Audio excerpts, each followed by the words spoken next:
Hello everyone, welcome to Online Help Guide. Today in this video, I'm going to show you how to fix Grindr registration error. So without any further ado, let's get started. First of all, open Grindr application. Registration error problem might be occurring while you try to create a Grindr account and enter the date of birth that makes your age below 18. Now, in order to fix the problem, click on the sign up option in the top right corner.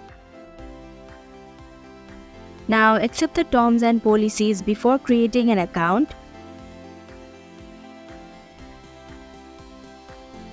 Here, while entering the date of birth, you'll have to set it in such a way that your age will be 18 or older. And you'll also have to keep in mind that you must be 18 or older in order to use this app. Now you'll just have to proceed and create an account. And that is how you can fix Grindr registration error. Thank you for watching Online Help Guide. Hope this video was helpful. If it was, hit the like button and comment down if you have any questions or feedback. Also, if you are new to our channel, subscribe and hit the bell icon so that you don't miss our upcoming videos.